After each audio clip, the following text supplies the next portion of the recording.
Nakatikim na ba kayo mga kaibigan ng mulido dito sa Bicol? Bicol pasalubong, the best mga kaibigan, tunghayan nyo dito kung gaano kasarap. At ito pala mga kaibigan, ang inyong lingkod o OFW sa Pinas, si Mark, ang nagtitipid na manggagawa dito sa Pinas. At ang ulam nga natin ngayon mga kaibigan ay mulido special pasalubong.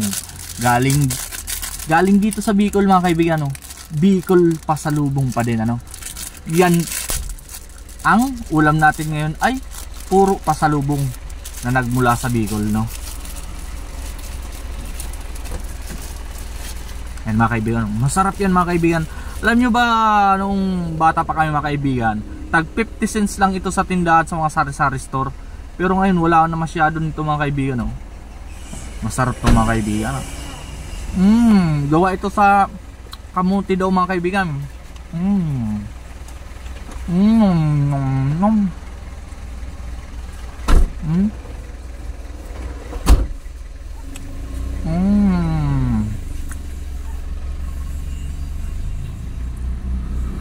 Nakatikim na ba kayo ito mga kaibigan?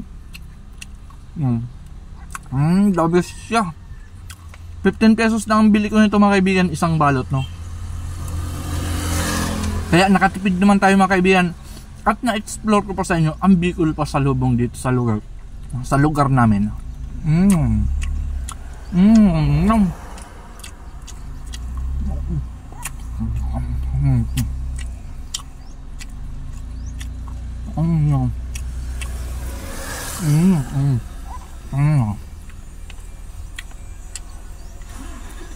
Dabis pa ang mulido mga kaibigan, no? Kaya pag napadaan kayo dito, nagawid dito sa Bicol mga kaibigan, huwag niyong kalimutan bumili ng mulido ng Bicol. Kasi the best talaga siya. Malasang malasa, no? Mga batang 90s alam ko mahilig dito eh. Pero iwan ko ba kung bakit ngayon ay bihira na ito sa mga tindahan, no? Karamihan makita mo lang sa mga pasalubong center. Andito pala kami mga kaibigan sa Sipokot, Camarines Sur. Shout out sa lahat ng mga taga Sipokot Yam. At lunch break namin. Mamaya tuloy naman sa pagruta. After kumain, biyahe na kayo mga kaibigan, papuntang Naga na yan. Bilang kasi pag ang inyong likod ahinti dito sa Pinas, no? Kahit mababa ang sahod, trabaho lang trabaho, pero lagi lang nagtitipid lang.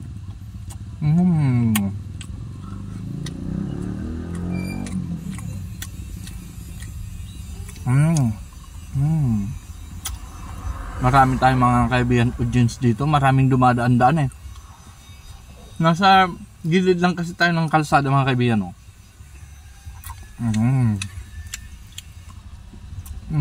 Bagong gupit pala tayo mga kaibigan. Pugi ba tayo? Darating kasi yung big boss namin bukas mga kaibigan. Taga Cebu, no? Shout out sa mga taga Cebu. Nandyan ang main ng opisina namin. Kasi yung pinagtatrabaho ko, Naga branch lang mga kaibigan. Branch lang dito sa Bicol. Dami.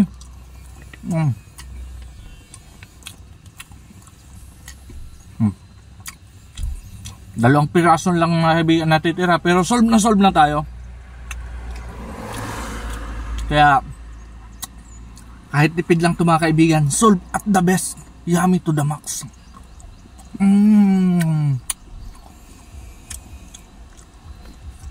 May panghimagas ka na, may pasalubong ka pa sa sarili mo mga kaibigan.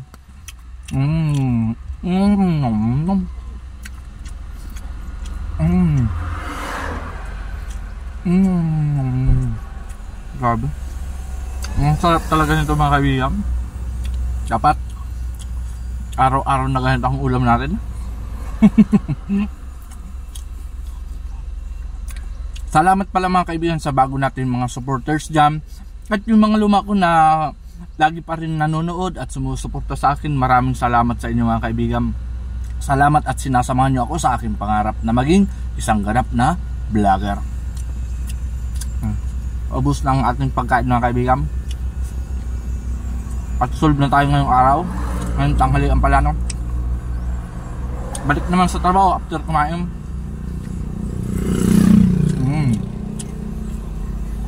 At ito pala ang inyong lingkod mga kaibigan, OFW sa Pinas, si Mark ang nagtitipid na manggagawa sa Pilipinas, at lagi akong nagpapaalala na lagi lang tayong magtitipid dito sa Pinas para hindi tayo nababaon sa utang. Hanggang sa muli, paalam, bye bye.